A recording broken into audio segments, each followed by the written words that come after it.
예, 감사합니다. 오늘 하나님이 우리에게 주시는 말씀, 드디어 오늘부터 사도행전을 시작합니다. 사도행전 1장 1절부터 5절까지 우리 한 목소리로 합독하겠습니다. 187조, 예, 다 같이 큰 소리로 5절까지 합독합니다. 데오빌루여, 내가 먼저 쓴 글에는 무릇 예수께서 행하시며 가르치시기를 시작하심부터 그가 택하신 사도들에게 성령으로 명하시고 승천하신 날까지의 일을 기록하였노라. 그가 고난받으신 후에 또한 그들에게 확실한 많은 증거로 친히 살아계심을 나타내사 40일 동안 그들에게 보이시며 하나님 나라의 일을 말씀하시니라. 사도와 함께 모이사 그들에게 분부하여 이르시되 예루살렘을 떠나지 말고 내게서 들은 바 아버지께서 약속하신 것을 기다리라. 요한은 물로 세례를 베풀었으나 너희는 몇 날이 못 되어 성령으로 세례를 받으리라 하셨느니라. 아멘. 아멘. 작년 마지막 주일 예배, 그리고 주일 예배, 그리고 송구 영신 예배, 그리고 월삭 새벽 기도, 그리고 첫 주일 신년에 들어와서 첫 주일 예배를 드리면서 여러분 조금 영적으로 민감한 분은 이것이 하나로 연결되고 있구나를 느끼실 겁니다.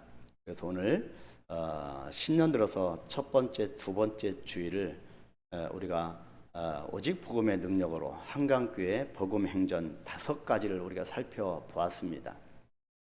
자, 오늘부터 또 올 한 해 거의 대부분을 할애할 겁니다. 그래서 성경을, 이 사도행전을 집중적으로 우리가 내려가면서 성령 하나님의 임재하심을 우리가 캐낼 것입니다. 그래서 저는 믿음으로 기대하며 출발합니다. 그래서 2024년 올해는 하나님께서 우리에게 허락하신 시간입니다. 자, 이 시간 내내 하나님의 시선이 우리 모두와 함께 하실 것입니다. 하나님이 머무는 시선은 저와 여러분들에게 있을 것입니다. 그렇기 때문에 우리가 건너와서, 새해 건너와서 차지할 땅은 하나님께서 약속하신 젖과 꿀을 날마다 우리에게 공급하게 될 것입니다. 왜냐하면 우리 한강교회는 올 한 해 동안 다른 세상적인 그런 방법을 취하지 아니고 엑기스, 오직 이 복음 행전의 비전을 받아서 오직 복음의 능력을 선포하는 그런 삶을 살아가게 될 것이기 때문입니다. 우리는 지난 2주 동안 우리 한강교회가 써내려가야 할 복음행전 5가지를 살펴보면서 우리 가슴 깊은 곳에 새기는 시간을 가졌습니다. 오늘부터는 사도행전으로 설교할 것입니다. 하나님이 주시는 만큼, 또 하나님이 보여주시는 만큼 보여지게 될 것입니다.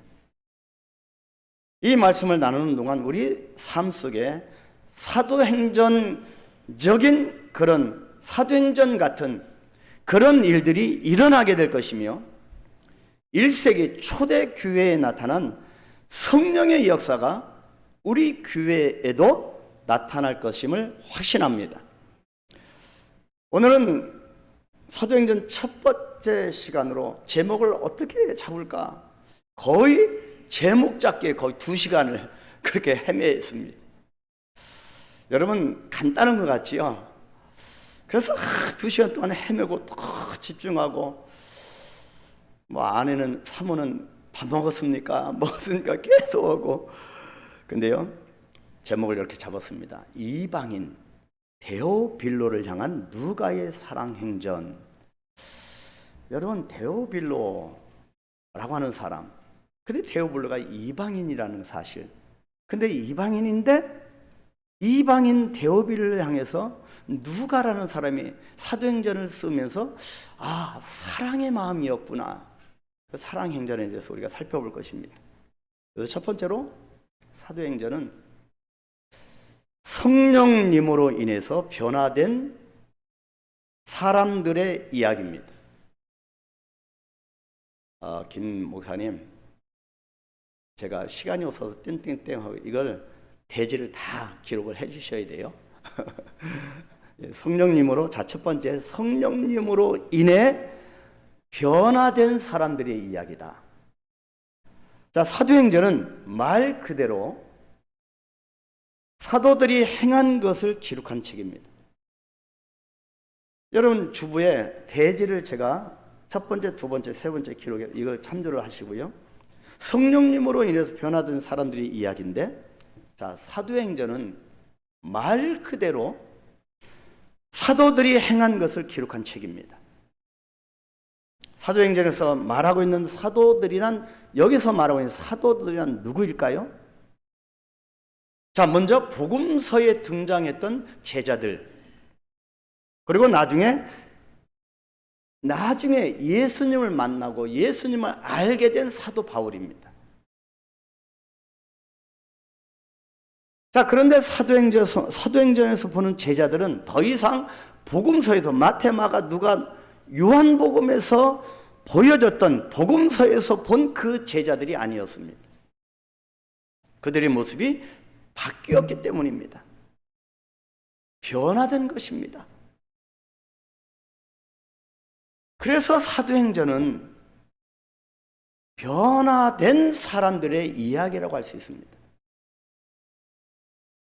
그런데 좀 더 깊은 관점에서 보면 사도행전은 엄밀하게 말하면 사람들의 이야기가 아닙니다. 사도행전은 사도들의 행전이라기보다는, 사람들의 행전이라기보다는, 그래서 우리가 성경을 잘 읽어야 합니다. 누가 주인공이냐? 사람들의 행전이라기보다는 사도들을 사도 되게 하신 성령님의 이야기입니다. 사도들의 그런 사도들을 변화시키는 성령님의 이야기.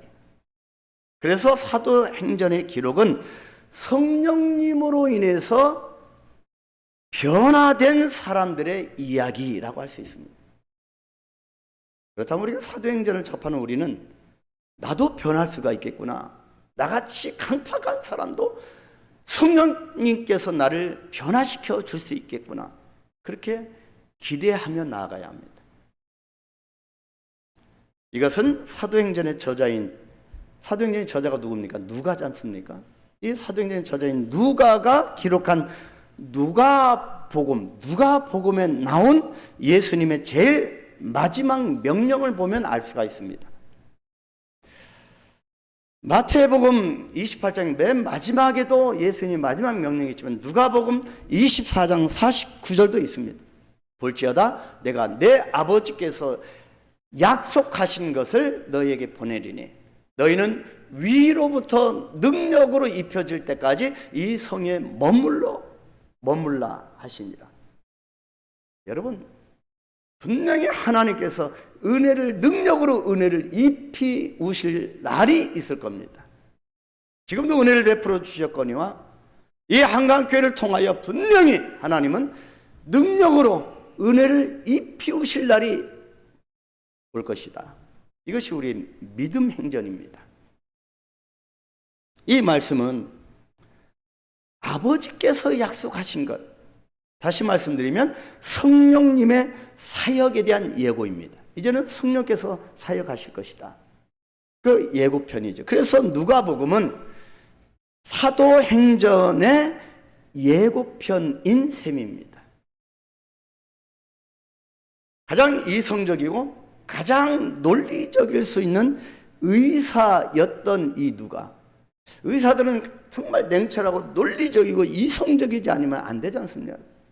그 직업의 특성상 그런 특징을 갖고 있을 이 의사인 누가가 성령에 대한 사역에 대해서 그 어떤 다른 복음서 저자들보다도 이렇게 더욱 성령에 대해서 관심을 갖는 것은 참으로 귀한 일입니다.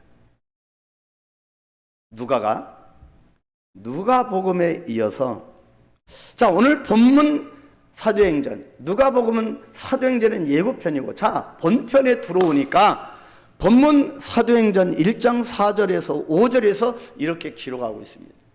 다 같이 한번 읽어볼까요? 사도와 함께 모이사 그들에게 분부하여 이르시되 예루살렘을 떠나지 말고 내게서 들은 바 아버지께서 약속하신 것을 기다리라. 요한은 물로 세례를 베풀었으나 너희는 몇 날이 못 되어 성령으로 세례를 받으리라 하셨느니라. 아멘. 누가복음 이 사장하고 사도행전 보면 이 말씀하고 연결되어집니다. 결국 주님의 말씀대로 기다렸던 그 말씀을 붙들고 기다렸던 제자들은 성령에 의해서 변화되기 시작했습니다. 그래서 이 사도행전에 나타난 이 사도들, 예수님의 제자들은 복음서에서 보았던 예수님을 배반하고 부인하고 조롱까지 했던 제자들의 모습은 더 이상 아니었던 겁니다. 누가복음에서 흩어졌던 제자들이 다시 뿔뿔이 흩어졌던 제자 다시 모인 마가의 다락방에서 성령을 받으면서 이 제자들이 사람이 달라진 겁니다. 이것이 사도행전을 성령행전이라고 부르는 이유입니다. 이런 의미에서 교회는 연약한 죄인들이 모이는 그런 죄인들의 모임이지만, 교회는 성령님으로 변화된 사람들의 모임이 되어야 합니다. 바뀌어져야 합니다. 주님의 은혜가 충만하고 성령님의 역사가 임했는데 어떻게 사람이 변하지 않을 수가 있겠습니까? 정말 은혜가 충만했고 정말 성령께서 함께 하신다면 변하는 것이 맞습니다. 그래서 변화되는 것이 기적이 아니라, 내가 병나음을 체험하고 내가 하나님 앞에 은혜를 체험하고 표적과 기사가 나타나는 것이, 내가 변하는 것이 기적이 아니라 오히려 내가 주님의 은혜를 받았는데도 아직도 변화되지 않는 것이, 그것이 기적입니다. 따갑게 받으시기를 소망합니다. 오늘날 가장 큰 기적 중의 기적은, 이 시대에서 가장 큰 기적 중의 기적은 교회 다니면서도 변화가 없는 사람입니다. 이 사도행전을 보면 변할 수밖에 없는 것이 당연한 겁니다. 여러분, 생수에 소금을 타면 소금물이 됩니다. 설탕을 넣으면 설탕물이 됩니다. 예외가 없습니다. 우리 인생에, 여러분 삶 속에 철학이 들어오면 철학적인 사람이 되고, 병에 바이러스가 들어오면 병든 사람이 되고, 육신의 영이 들어오면 육의 사람이 됩니다. 분명합니다. 확실합니다. 그런데 예수님의 영, 즉 성령님이 들어오시면 그리스도의 사람이 되는 것입니다. 여러분, 예수님의 저번 주일 말씀을 통하여 너는 나를 누구라 하느냐, 여러분 일주일 내내 이것을 붙들고 씨름 한번 해보셨습니까? 나는 정말 주님을 어떻게 고백하는지 정말 뒹굴면서 통에 잡아가면서 고백을 해보셨습니까? 성령께서 내 안에 들어오시면 우리는 그리스도의 사람이 되는 겁니다. 로마서 8장 9절 말씀 다 같이 읽을까요? 만일 너희 속에 하나님의 영이 거하시면 너희가 육신에 있지 아니하고 영에 있나니 누구든지 그리스도의 영이 없으면 그리스도의 사람이 아니라.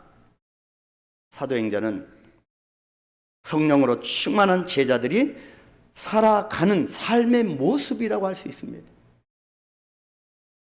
사도행전은 전체가 28장으로 되어 있지요. 그런데 사도행전은 28장에서 끝나지 않습니다. 사도행전의 기록이 끝난 28장까지 다 끝난 후 주후 120년경이었는데 그 사도행전 28장이 다 기록이 끝난 그 이후 주 120년경부터 지금 현재 지금까지 사도행전은 계속되고 있습니다.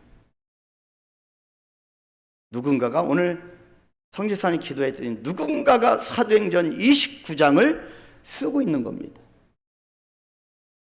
본질적으로 성령 행전은 누가 행전으로, 누가를 통해서, 그리고 또 사도행전으로, 그리고 베드로를 통하여 베드로 행전으로, 그리고 종교개혁자 루터 행전으로, 칼빈 행전으로, 그리고 이 시대 나의 행전, 내 행전으로, 그리고 내 이후에 다음 세대 누군가의 행전으로 주님 오실 때까지 계속 써 내려가는 것입니다. 저는 여러분들이 이 사도행전 29장의 저자가 되기를 축복합니다. 여러분들이 29장에 등장하는 그 인물이 되기를 축복합니다. 그래서 사도행전 28장 모두를 설교한 이유가 기대가 됩니다. 제가 연초에 또 말씀드렸습니다. 우리 안강교는 올해 다른 것 집중하지 말고 좀 덜 시급하지 않은 거는 좀 우리가 내려놓고 복음에 집중하자. 성령께서 어떻게 나를 이끌어 가시는지 거기에 집중하자.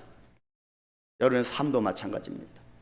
그래서 우리가 사도행전 집중하고 사도행전 28장까지 다 설교가 되어진 다음에 어떻게 성령께서 우리를 바꿔놓는지 기대가 됩니다. 지난 시간 우리 인생의 변화를, 나의 변화, 여러분 얼마나 많은 인생의 굴곡 중에서 여기까지 변화의 삶을 살아오셨습니까? 나의 이 인생의 변화를 누가 상상할 수 있었겠습니까? 근데 앞으로의 변화는 더더욱 놀라울 것입니다. 이 변화에 여러분 모두를 진정으로 초청합니다. 변화의 삶에 초청합니다. 현실에 안주하는 삶이 아니고 인생의 황혼길에 복음을 듣고요. 거의 이제 인생의 말년입니다. 예수님을 영접한 분을 만난 적이 있습니다. 제가 장례를 많이 치러봤다고 했잖아요. 선교지에서 물론 수많은 피를 토하고 폐결력으로 약이 없는 사람들을 메고 전혀 그 관에 모실 수 있는 돈도 없어서 그렇게 혼니불로 그렇게 장례 치르는 사람이 얼마나 많은지 아십니까? 그런 시체를 안고 그렇게 눈물을 먹으면서 장례를 치러주는 그렇게 만나본 사람도 그 중에 한 사람이 있습니다. 마지막 죽음의 문턱 앞에서 고백한 짧은 한마디, 그분이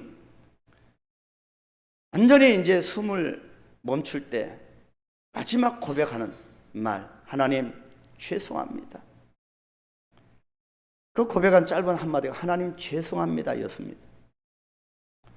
그분의 마지막 이 유언을 들으면서 저는 인생의 많은 것들을 생각하게 되었습니다. 그래서 저는 장례식에서 참 배우는 게 많습니다. 그분은 누구보다도 열심히 사셨고 배울 만큼 배우셨고요. 누릴 만큼 누렸던 분인데 자신의 인생 마지막 지점에서 자신이 살아온 모든 것들이, 모든 시간들이 하나님 앞에서 얼마나 처절한, 예수님을 안 믿었으니 얼마나 처절한 이방인의 삶이었는지를 마지막 자기 자신을 보게 된 겁니다.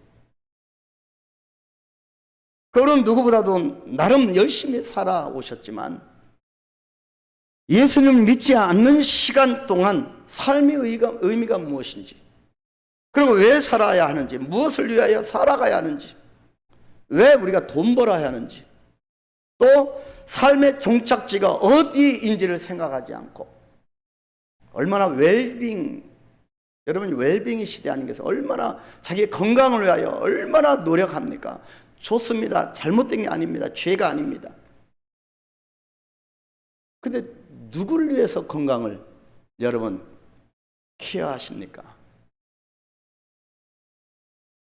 삶의 종착지가 어디인지를 생각하지 않고 그저 평생 달려만 오신 겁니다. 그분의 모습은 저의 가슴 속에서 너무도 확실하게 도장이 찍히는 계기가 되었습니다. 하나님 죄송합니다. 우리가 인생을 살면서 하나님 죄송합니다 하고 죽을 일이 뭐가 있습니까? 감사하면서 행복하게 하나님이 주어진 시간 동안 성령의 이끄심에 따라서 주의 영광을 위하여 살아온 마지막 인생의 할렐루야 감사합니다. 그렇게 천국에 입성해야 되지 않겠습니까? 그 길을 안내하는 것이 저의 소임이라고 생각합니다. 저는 여러분의 건강 하나, 여러분의 좀 물질 하나 더 축복을 받는 데 관심이 있지만 정말 제가 기도를 많이 하지만 그것보다 더 큰 것은 여러분이 영생을 위하여 살아가는 것입니다. 그래서 저는 정말 더 잘 살아야 되겠구나. 후회함 없이 예수님을 잘 믿어야 되겠구나. 올바르게 살아야 되겠구나. 저는 예수님을 만난 뒤에 깨달은 것이 하나 있습니다. 나도 지금 집안 배경에 장로님부터 조상 대대로 3대 5대째 내 신앙인의 가정에서 얼마나 좋을까. 선교지에서 정말 몸부림치면서 기도한 적이 한두 번이 아닙니다. 신앙의 3대 5대째는 신앙의 연륜이기 때문에 기도를 먹고 자랐기 때문에 얼마나 형통한지 모릅니다. 우리가 무시 못하는 겁니다. 그래서 정말 부러웠습니다. 근데 제가 그런 고비를 넣으면서 제가 간증할 수 있는 것, 제가 깨달은 것 하나가 있는데 다른 사람에게 자랑할 만한 부모님이나 환경을 가진 것만이 축복이 아니라고 하는 사실입니다. 때로는 숨기고 싶은 사람이나 환경도, 숨기고 싶은 자녀들이라 할지라도, 또 내가 숨기고 싶은 그런 어떤 비밀이 있다 할지라도 하나님은 모든 것을 합력하여 선을 이루시기 위해서 그 부분을 나에게 주셨고 그 부분을 쓰신다고 하는 사실입니다. 그걸 저는 깨달았습니다. 그러면 이 일체의 비결을 깨달으면 불평불만이 있을 수가 없습니다. 나의 자녀는 왜 이런가? 나의 경제력은 이거밖에 안 되나? 왜 나는 몸이 이렇게 고통스러운가? 여러분, 그것도 감사하게 되는 것입니다. 그래서 모든 것이 다 하나님의 은혜입니다. 철저히 조상 때부터 이방인이었던 우리가 이 조선 땅, 이 땅이 풀한푸기도 시원하게 솟아오르기 어려운 그런 선교사의 그때 당시에 고백의 편지 아니었습니까? 근데 그렇게 철저하게 주님 안에서 이방인이었던 우리가 주님을 위해서 한 것이라고는 아무것도 한 것도 없었는데도, 아니 만약 주님이 아니셨더라면 여전히 하나님과 상관없는 이방인으로 살아갈 우리 자신을 생각해 보면 주님의 은혜가 아니면 여러분 어디에 지금 현재 앉아 계시겠습니까? 어디에 계시겠습니까? 이 모든 것이 신비스러운 은혜가 아니겠는가? 그렇다면 이 신비스러운 은혜를 입은 우리는 어떻게 해야 할까요? 어떻게 살아가야 하겠습니까? 감당하기 어려운 이 구원의 감격이 우리 되게 만듭니다. 하나님 앞에서 영원히 이방인일 수밖에 없었던 나를 오직 사랑으로 부르신 그 은혜를 기억하면서 이제는 정말로 제대로 잘 살아야 하지 않겠습니까? 예수님을 정말 잘 믿어야 하지 않겠습니까? 혹시 여러분 중에 그간 살아오면서 하나님 앞에서 다짐과 결심을 했던 부분을 잊어버린 분이 계실까요? 이렇게만 해주시면 하나님 이렇게 저렇게 하겠습니다. 그렇게 기도했던 그 소원들이, 잊혀졌던 그 다짐들이 이번 사도행전 말씀을 나누는 동안에 온전히 회복되어지기를 축복합니다. 성령님으로 변화된 사람들의 이야기가 우리를 통하여서도 기록되어지기를 축복합니다. 두 번째입니다. 데오빌로에 대한 누가의 시극한 관심과 사랑입니다. 자, 그렇다면 사도들은 어디에서부터, 무엇으로부터 사도행전의 삶을 시작했을까입니다. 마태, 마가, 그리고 누가, 요한, 이 사복음서에 이어서 곧바로 사도행전이 시작됩니다. 자, 그래서 사도행전은 서두에 이렇게 시작합니다. 1장 1절부터 데오빌로요, 내가 먼저 쓴 글에는 무릇 예수께서 행하시며 가르치시기를 시작하신부터 그가 택하신 사도들에게 성령으로 명하시고 승천하신 날까지의 일을 기록하였노라. 자, 여기서 우리가 주목해야 할 단어는 내가라는 단어입니다. 자, 여기서 내가라고 하는 1인칭 주어는 사도행전을 기록한 저자 누가 자신을 가리킵니다. 여러분, 주의 행적을 기록한 나의 이름으로 내가 이것을 성령의 흔적을 기록하는 이 영광이 얼마나 큰 영광이겠습니까? 누가는 내가 그렇게 기록합니다. 자, 그리고 다음에 내가 먼저 쓴 글에는, 먼저 쓴 글이 뭡니까? 누가에 의해서 기록된 누가복음을 말합니다. 자, 사도행전은 데오빌로에 대한 누가의 편지로 시작되고 있다는 말씀이죠. 사도행전 자체가 처음부터 끝까지 데오빌로라고 하는 사람을 위한 누가의 편지로 이루어져 있습니다.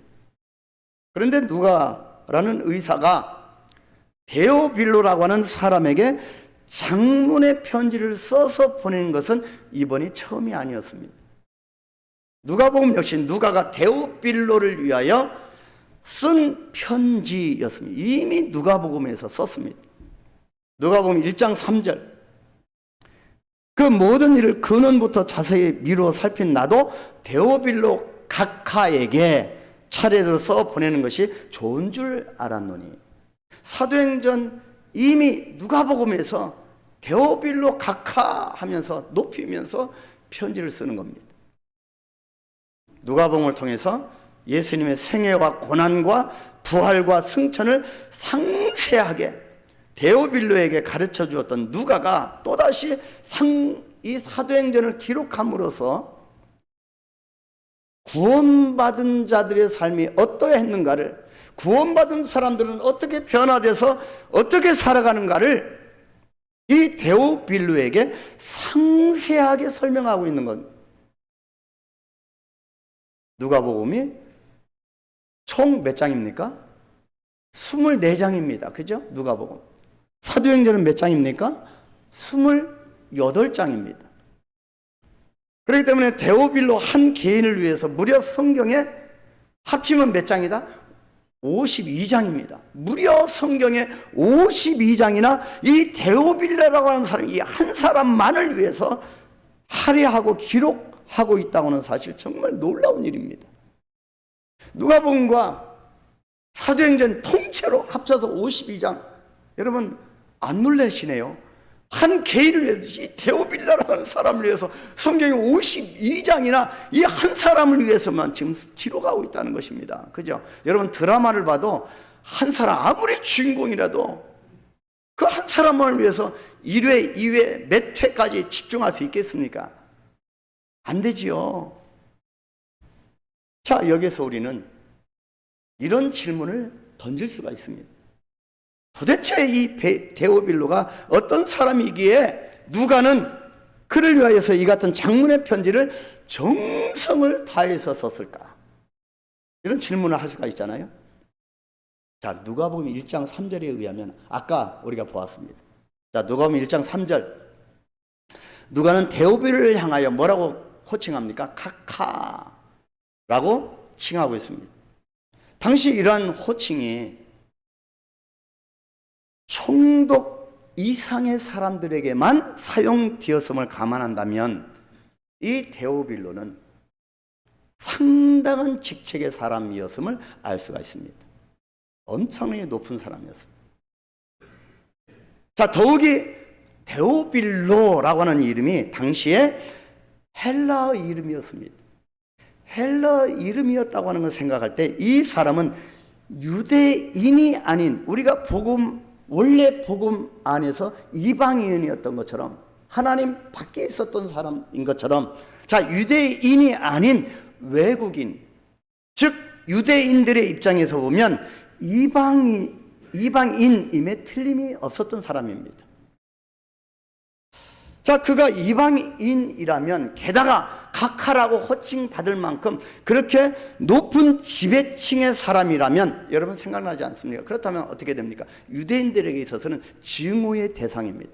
착취했겠죠. 유대인들을 다 착취하고, 그래서 유대인들이 가장 그런 직책에 있는 이방인, 정말 증오의 대상일 수밖에 없었던 사람입니다.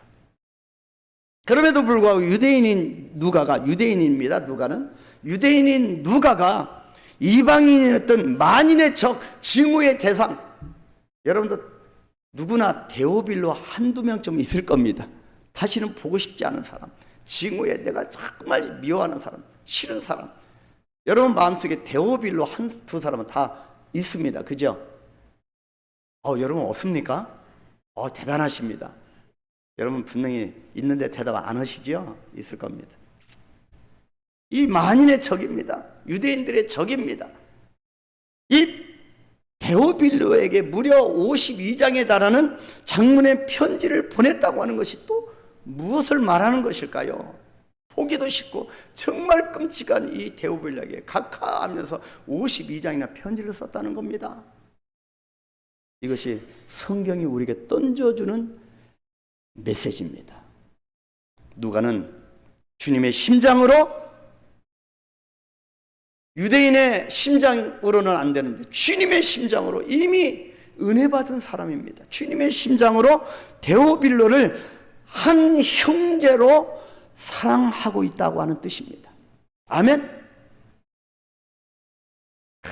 저는 이 설교 주면서 여기서 감동이 몰려와서 막 춤을 제가 목양셔서 그렇습니다. 이것이 복음입니다. 이것이 진리입니다. 여러분에게 이 감흥에 안 전달되는 걸 보아서 제가 기도가 부족했던 것 같습니다. 주님의 심장으로 데오빌로를, 이 정말 다시는 보고 싶지 않은, 정말 이 데오빌로를 극진히 사랑했다는 겁니다. 연애 편지를 써본 경험이 있는 분들 계신가요? 연애 편지 써본 경험이 있는 분들은 아시겠지만 사실 마음에 없는 사람에게는 단 한 장의 편지도 채우기 어렵습니다. 그래서 국군 아저씨에게 옛날에 편지 많이 했잖아요. 위문 편지. 국군 아저씨에게 보내는 편지가 한 장을 넘기지 못하는 이유가 여기 있습니다. 누가라고 하는 사람이 얼마나 이 데오빌로를 사랑했으면 마치 소설처럼 긴 편지를 한 번도 아닌 누가복음에 의해서 사도행전까지 무려 2번씩이나 52장이나 써 보냈겠습니까? 도대체 무슨 이유로 유대인인 누가는 심정적으로 사랑하기조차도 어려운 이 이방인인 이 데오빌로를 이렇게까지 사랑할 수 있었을까요? 우리가 신앙인, 그리스도인이라고 고백하면서 정말 그렇게 할까? 원수가 내 오른뺨을 때리면 왼뺨을 내어주라는 것이 성경의 메시지인데 과연 나는 그렇게 할 수 있을까? 다시 한번 점검을 해보고 나아가야 합니다. 우리는 먼저 데오빌로라고 하는 이 사람의 이름의 뜻을 살펴볼 필요가 있습니다. 데오빌로라고 하는 이름은 헬라어로요, 데오스하고 필로스, 데오스하고 필로스라고 하는 이 헬라어 단어가 합성된 단어입니다. 데오빌로, 데오스 하나님, 필로스 이 두 단어인데요. 자, 데오스는 하나님을 뜻합니다. 자, 필로스는 하나님이 사랑하는 이란 뜻입니다. 그리고 하나님의 존귀한 친구라고 하는 뜻이 담겨 있습니다. 그래서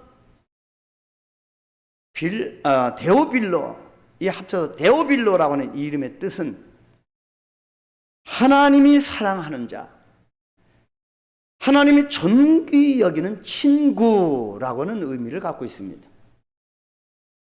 이것은 결코 우연의 일치가 아닙니다. 이 데오빌로가 주인공이 아닙니다. 이 데오빌로, 이런 이름의 뜻을 갖고 있는 이 사람 한 사람을 두고 끊임없이 누가가 사랑의 편지를 쓰면서 이 독자들에게 너희들도 이렇게 변화를 받아라고 하는 말씀입니다. 이 이름을 통해서 우리는 누가의 관심과 사랑이 어디에 있었는지를 알 수 있습니다. 누가는 데오빌로, 즉 당시의 이방인들을 그의 반대편에 서 있는 지배자로만 보지 않았다는 것입니다. 누가는 미움의 대상, 증오의 대상도 반대편에 있는 이방인으로 보지 않고 사랑의 대상으로 본 겁니다. 이것이 위대함이 아니겠습니까? 보통의 유대인들처럼 데오빌로를 증오해야 할 이방인으로만 여기지도 않았습니다. 누가는 이 데오빌로를 하나님께서 사랑하시는 하나님의 존귀한 자, 주님 안에서 한 형제, 한 친구로 보았던 것입니다. 그래서 그렇게 이것이 가능한 겁니다. 어떻게 이것이 가능했을까? 누가 자신 역시 진리 밖의 이방인이었다가, 예수님을 몰랐던 이방인이었다가 주님의 은혜로 주님의 사랑을 입게 된 또 다른 데오빌로였기 때문입니다. 저와 여러분은 이제 주님 안에 들어온 이방인이 아니고 주님 안에 온 주님의 한 형제 자매가 되었습니다. 그러나 우리도 한때는 주님 밖에 있었던 예수를 알지 못하던 데오빌로였습니다. 성령의 역사로 변화된 누가는 데오빌로 안에서 자기 자신을 보게 된 겁니다. 정말 데오빌로가 된 자만이, 진정으로 데오빌로가 된 자만이, 하나님의 존귀한 친구, 하나님의 사랑받는 자가 정말로 된 자만이 또 다른 데오빌로를 사랑할 수 있는 겁니다. 그래서 세 번째 대지를 사도행전 29장에 기록해야 할 내 삶의 모습 두 가지를 살펴보려고 합니다. 그렇다면 성경이 이 사도행전이, 오늘 본문이 우리에게 요구하시는 것이 무엇일까? 데오빌로도 주인공 아니고 누가도 주인공 아니라면 바로 이 시간 저와 여러분이 주인공입니다. 성령은 끊임없이 저와 여러분을 바꿔놓기를 기뻐하시기 때문입니다. 이것은 남녀노소, 이 주일학교 학생뿐만 아니라 여러분 70, 80이 넘으신 우리 성도 여러분도 마찬가지입니다. 사도행전을 우리도 계속 이 시대에 이어가려면 우리는 두 가지 문제를 짚고 가야 합니다. 이것을 뛰어넘지 않고는 진정한 데오빌로가 되기 어렵습니다. 신앙의 3대 5세다 할지라도, 내가 어렸을 때부터 예수를 믿었다 할지라도 이것을 뛰어넘지 않고는 어렵습니다. 그래서 첫 번째, 내 자신이 이방인 데오빌로였음을 인식하고 고백하는 겁니다. 인정하자는 겁니다. 그리고 고백하자는 겁니다. 그래서 제가 올해부터 참회의 기도, 이걸 순서를 넣었습니다. 끊임없이 우리는 짓는 것이 죄입니다. 그래서 내 자신이 이방인 데오빌로였다고 하는 것을 인식하고 인정하고 고백하는 겁니다. 어떻습니까? 여러분은 스스로가 이방인이었음을 고백할 수 있으십니까? 이방인이라고 하는 이 안에는 여러 가지 의미가 내포되어 있습니다. 나는 노예요, 종이요, 빚진 자였습니다. 이런 고백입니다. 나는 잘난 자가 아니요, 못난 자였습니다. 나는 결코 기득권자나 강한 자가 아니라 사실 나는 아무 권리도 없고 약하기 짝이 없는 자라고는 사실 여러분 인식하실 수 있으십니까? 내 스스로 제사장이나 레위인이 되면 안 됩니다. 내 스스로 교만의 자리에 앉으면 안 된다는 얘기입니다. 오히려 나는 사마리아인이 되어야 합니다. 세리가 되어야 하고요. 그래서 금요 기도회 때 계속 우리가 보지 않습니까? 가난한 여인이 되어야 하고, 이번 주 금요일날 볼 겁니다. 금요일날 금요 기도회 때 혈루병을 앓았던 여인이 되어야 합니다. 열병에 걸렸던 장모가 되어야 하고, 눈에 침을 뱉어도 주님께서 내 눈에 침을 뱉어도 당연히 여기는 그런 소경이 되어야 합니다. 이건 다 설교를 했기 때문에 무슨 얘기인지 아시겠죠? 나를 병 고치는데 내가 간절함이 있다고 하면 주님이 내 눈에 침을 뱉어서 치료하시든 어떻게 하든 무슨 상관입니까? 겸손히 주님 앞에 엎드려서 내 본 모습을 인식하고 인정하고 분명하게 고백해야 사도행전적인 삶을 살아갈 수가 있습니다. 철저하게 내가 죄성을 고백하고 인정하시길 바랍니다.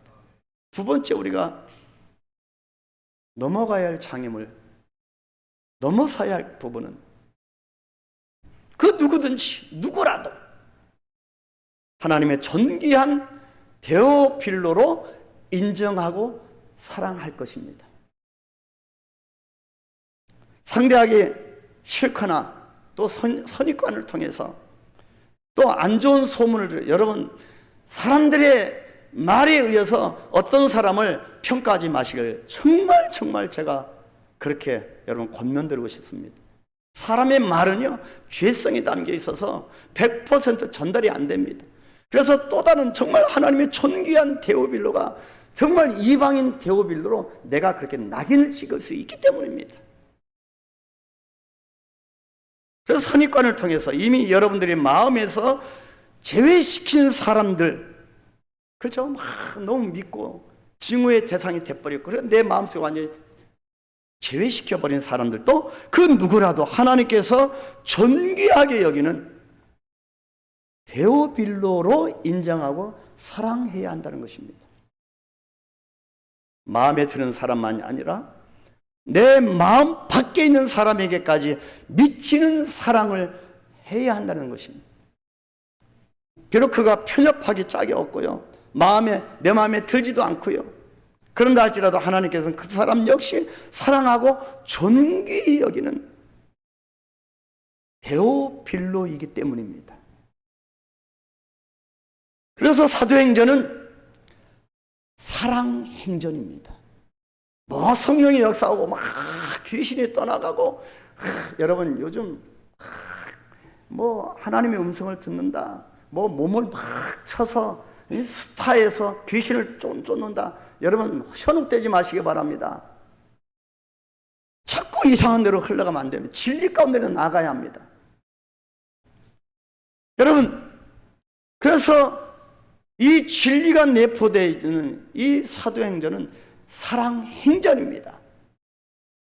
우리는 사도행전을 시작하면서 이번에 우리의 기도 제목이 바뀌어야 합니다. 하나님, 제가 너무 좁습니다. 이방인까지라도, 이방인 데오빌로까지라도 사랑할 수 있는, 넉넉히 사랑할 수 있는 마음을 허락하옵소서. 용납할 수 있는 저를 더 깊고 넓게 변화시켜 주십시오. 이것이 우리 기도 제목이 되어야 합니다. 미국의 한 선교 단체가 발행하는 선교 잡지가 있는데요, 저는 선교사 출신이고 지금도 선교를 계속하고 선교지를 위해서 기도하고 그렇게 소식을 오고 가면서 이런 소식을 많이 접합니다. 우리 한강교회도 우리 모든 성도들도 우리의 셀그룹이 전 세계 열방이 되기를 축복합니다. 5대양 6대 중앙아시아 또 동남아시아 유럽 아프리카까지 우리 한강교회 셀그룹이 되기를 소망합니다. 그래서 올해 다음에 제가 셀장들 교육할 때 미리 말씀드리는 것은 여러분 셀 그룹마다 여러분 대륙을 정하십시오. 대륙을 정하고 본격적으로 그 셀에서 여러분 예를 들면 아브라함 셀이다. 우리는 아프리카를 위해서 기도하십시오. 그래서 너무 방대하면 한 나라를 택해서 집중적으로 기도하는 겁니다. 우리는 가지는 못해도 기도할 수 있습니다. 그래서 이렇게 그래서 선교 잡지에 이렇게 당시 뉴욕에서 레지던트 과정을 밟던 한 젊은 의사가 쓴 감동적인 글이 게재되었던 그런 글이 게재됐던 적이 있습니다. 자, 그 내용은 이렇게 시작합니다. 저는 뉴욕에서 의과대학을 마친 뒤에 뉴욕 시립병원에서 레지던트 과정을 거치고 있었습니다. 날이면 날마다 숨이 찰 만큼 바쁘게 일을 해야 했지만 당직 밤샘을 하는 날에 가장 괴로운 것은 알코올 중독자나 마약 환자가 실려올 때였습니다. 구급차에 실려 들어온 그들은 술주정을 하거나 횡설수설 제정신이 아니어서 올바른 치료조차 하기 어려울 지경이었습니다. 그렇게 난동을 부린 뒤에 아침이 되면 언제 그러냐는 듯이 귀공자처럼 그렇게 대접을 받으면서 툭툭 털고 병원을 나가고 며칠 후에 그 사람이 또다시 그런 꼴로 들어오는 것이었습니다. 지금 이 선교단체가 발행한 선교잡지에 실려있는 글을 그대로 여러분에게 읽어드리는 겁니다. 어느 날 한밤중에 교통사고 환자 하나가 구급차에 실려 급히 들어왔습니다. 얼마나 잘생기고 건강했던 10대 소년이었는지. 그런데 그는 이미 뇌사 상태에 빠져 있어서 여러 의사가 달려들어 최선을 다해 보았지만 회생 불가능의 판정이 내려졌습니다. 알고 보니 소년은 유명한 고등학교의 미식 축구 선수였고 미국에서 미식 축구 선수 유망하지 않습니까? 직업이. 그리고 크리스찬 가정의 외아들이었습니다. 예수 믿는 하나밖에 없는 외아들. 뇌사 상태에 빠진 겁니다. 부모들이 병원으로 달려왔을 때 그날 밤에 팀장인 의사가 이제 남은 한 가지 길은 이 건강한 아들의 눈과 장기를 누구에겐가 주는 일만 남아있다고 알려주었습니다. 외아들 이 소식을 들어 이 병원에 달려온 부모 마음이 어떻겠습니까? 소년의 아버지와 어머니는 한동안 눈물로 기도한 후에 아들의 장기를 이식하라고 허락했습니다. 그러다가 순서에 따라서 마지막으로 지명된 대상은 너무도 이 장기를 받을 사람은 너무도 엉뚱한 사람이었습니다. 그는 마약과 알코올과 폭력과 게다가 강간 현행범으로 수없이 교도소에 드나들면서 가족들에게조차 지울 수 없는 상처를 주었던, 그래서 의사들도 고개를 젓게 하던 그야말로 막장 인생이었습니다. 그가 지금 신장을 비롯하여 내장이 엉망이 되어서 병원에 들어와 있던 것입니다. 나는 하도 기가 막히고 흥분되어서 팀장인 선배 의사에게 항의하듯 달려들어서 말하였습니다. 세상에 어떻게 아름답고 저렇게 훌륭한 소년의 생명을 이런 파렴치한 인간에게 주다니, 이것은 도무지 사리에 맞지 않습니다. 이 쓰레기 같은 인간에게 이런 생명과 이런 수고를 준다 한들 또 밖으로 나가면 똑같은 범죄나 저지를 인간이 아닙니까? 그러나 크리스찬 선배, 예수 믿었던 선배 의사는 묵묵하게 이식 수술을 준비하고 있었고 나는 계속해서 분개하며 불평을 했습니다. 그러자 그는 크리스찬 그 선배 의사는 정색을 하고 제 앞에 섰습니다. 형제여, 우리는 하나님이 하시는 일을 막을 권리가 없어. 이 사람이 우리 눈에는 쓰레기 같지만 하나님께서는 그도 또한 아들이요, 지금 이때와 이 기회는 하나님 그분만의 것이고, 또 이 사람이 자기의 남은 인생을 어떻게 쓸지 우리는 전혀 알 수 없어. 하나님 앞에서 인간은 공평한 존재인 것이요, 우리는 지금 하나님의 도구로 일하는 것뿐이요. 하나님의 주권 사상을 갖고 있었던 의사였던 것 같습니다. 장기 이식 수술을 끝내었을 때 아침이 밝아왔습니다. 아침에 햇빛 속에 누워있는 이 막장 인간이었던 이 환자의 얼굴에서 저는 하나님의 미소를 발견하게 되었습니다. 이제 비로소 제 눈을 뜨게 되었습니다.